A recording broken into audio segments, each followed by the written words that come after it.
Hello, everyone. It is good to be back here with you and see many familiar faces from the last few years. One of the things that I really appreciate about the Toda Peace Institute is bringing people together. Each one of us who's been talking today, we hold workshops where we gather people together physically, usually once a year, and then we meet on Zoom and we can do our work throughout the year. But we talked about how important it is not just to be on Zoom, but actually to be in the same room together. And as I'm going to be talking about technology, I just want to say it can't do everything. There's no replacement for being together in a space and seeing the humanity and feeling the presence of other people.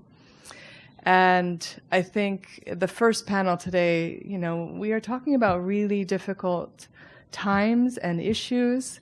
And I'm grateful for the Toda Peace Institute for creating a space where we can talk about the anxiety and the transitions that we are going through right now. My talk will be on designing a digital public square for democracy. Another thing you might notice is that all of us who are senior research fellows with the Toda Peace Institute, we work on different issues, but there's themes that are very similar. So I work on technology, but I'm thinking about how do we design technology to support democracy. And over the last few years when I've been presenting in this forum, I've highlighted a lot of the problems, and today I'll try to give you some hope that there might be a better day ahead in terms of the impact of technology on our lives. Over the last year, we've been involved in talking with a lot of technology companies, both the big tech companies like Google, as well as small tech companies made up of people who are trying to develop what we call peace tech or democracy tech, really thinking about how do you design something to be more effective.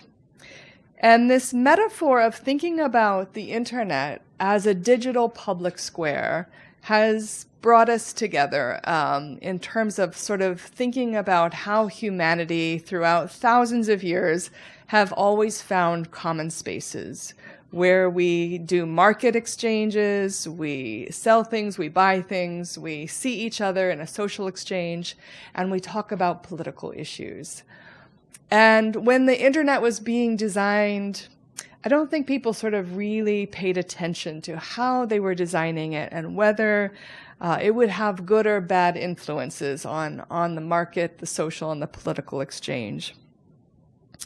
But now, when we've seen how much harm can come from how we design technology, we're paying attention, how could it serve humanity to far better than what it is today? How can it increase civic engagement, foster intergroup cohesion, and build public trust in institutions? Over the last few years, there's been a lot written about the very deceptive design practices of many of the big tech companies. Deceptive design, sometimes they're called dark patterns, really have manipulated user behavior. A lot of that has come about thinking about the impact of technology on children, the addiction of so many children to phones and to screens, and not being able to be in the same room without their devices with them. And so we really are thinking about how do we design technology so that it's not about manipulation, endless advertisements, or scrolling. You may know the study that was done at Facebook internally, and then it was leaked to the press, about how the algorithm at Meta, both for Facebook, Instagram, the other products that Meta owns, were rewarding anger and outrage. And so as we think about designing a new digital public square, How do we incentivize and create algorithms and designs that help us be good to each other, that help us understand each other, and listen to each other? This slide sort of shows a formulation that many of my colleagues and I have been working on.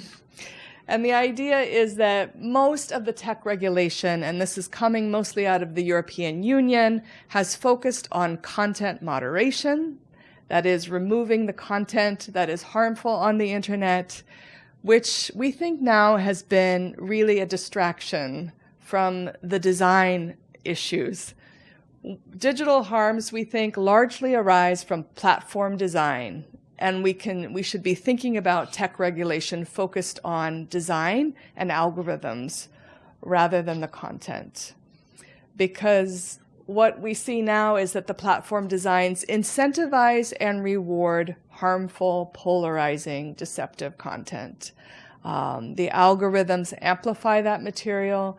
That has been proven a number of times. Actually, European political parties have said they post an ad on Facebook, and if it's not angry, if it's not deceptive, the algorithm doesn't pick it up. And so we see this now with the election in the United States, that the most polarizing, outrageous statements get the most traction on social media. So very much the election of Trump, I think, can be traced back to the design of our social media algorithms and the designs and how that has perverted American society over the last 10 years. So we're looking at different elements of design. When you're designing a platform, what does the design allow you to do? What does it prevent you from doing? What does it persuade you to do?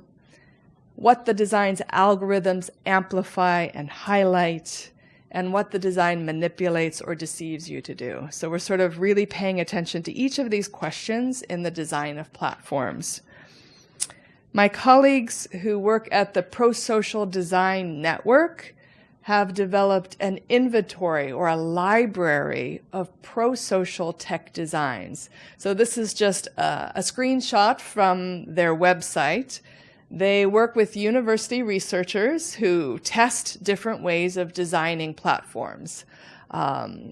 So a reminder of norms, for example, the second one over.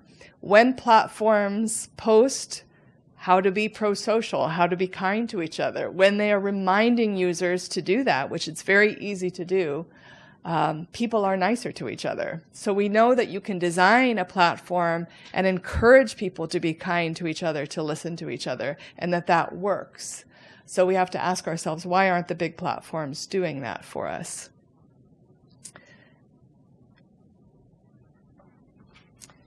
We also have recognized that venture capital, especially in Silicon Valley, but also in other regions of the world, have not been able to reward pro-social designs of products. They haven't been able to calculate what is the harm from anti-social designs and what is the benefit, even the financial benefit of pro-social designs. So we've studied over the last year, what are those market forces? How are they impacting tech design? And as we gathered venture capitalists and policymakers together over the last year, we've asked sort of what do they need in order to be able to create the market forces or support market forces with pro-social design.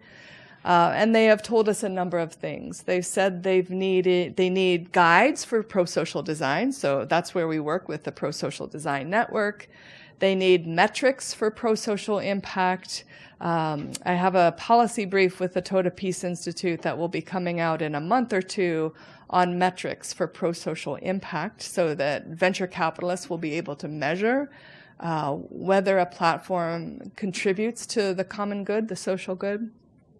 We also need the metrics for the financial costs of negative externalities like polarization, like undermining elections. How do we count that? How do we measure it? And we need better incentives for pro-social investment. And venture capitalist fund managers have told us they need public recognition and rewards for investing in pro-social technology. We need prizes to be given. We need to have recognition for these kinds of pro-social impacts. When we were in Europe earlier this fall, or last fall in Brussels and Florence, talking to tech regulators and policymakers, they sort of pointed out the overwhelming number of issues of the challenges of tech governance and why it's so difficult when government hasn't really been set up to regulate this new field of technology, which is so diverse. Technology is undergoing rapid innovation. There's the jurisdiction for Meta is in the United States, but it's impacting Europe and Asia and many other places. So it's hard for governments to regulate a technology that's not based in their own shores. The big tech has huge amounts of lobbying and control. So there's all these difficult issues of why it's been so difficult to regulate technology. One of the things that we've come upon is that we need to enforce auditable minimum design standards. So technologists have started outlining what would design look like if you were designing for safety or designing for privacy. I'll talk in a minute about data portability and interoperability. But you get the sense that, yeah, there's people working on what minimum standards should be. So just as you build a house and there are minimum standards for what is a safe house or what is a fireproof house, we need these kinds of minimum standards for building technology. We need reward structures for different standards. So I talked about sort of the minimum standards, but we know in the United States we have something called a LEED standard for building. When a building is built with sustainable materials, when it has a zero impact on carbon emissions, it's called a LEED standard. It's the highest level of building. And we also need to be able to recognize and put a stamp on technology that is built for these pro-social impacts. We have been asking regulators to demand platform transparency, so we know that what their algorithms are doing to us, what they're prioritizing. We already know that Elon Musk has switched the algorithm at X to amplify conservative and also Russian sources, and to almost completely dial back democratic sources. So it's a form of content moderation, actually. The algorithm shows you some things and hides other things. We've talked about improving metrics. Let me move on just because I have only a few more minutes. I think part of the challenge is we have assumed that big tech is here to stay. Meta, X, TikTok. And I think we're coming to the place where many of us think they are not going to be redeemable. They do not want to change. They are making billions of dollars off of us, and we need to migrate to other platforms. So just in the last few months, you've seen a new platform called Blue Sky go, millions of people joining it. And Blue Sky is interesting because I'll talk about it in a minute, but in order for us to migrate, we need to have more innovation. So actually, what is happening now is there's a monopoly on these platforms. You cannot take your profile with you or your network. You're kind of stuck. And so this has made it very difficult, and why we need more anti-monopoly laws so that there will be more innovation, more platforms developed. And these new platforms need to have data portability and interoperability. And so this is what Blue Sky is promising, that if you come to Blue Sky, you'll be able to bring your networks from other places. It's not in place yet, but this is the idea of having an open source network so that you will never be locked into, all my friends are on this platform and I'm stuck there now. I talked about that. Let me move on the last few minutes here. So we're basically working toward moving from big tech monopolies to a shared digital commons that is really being designed for social cohesion, for democracy, for being good to each other and kind to each other. So that's all. Thank you so much.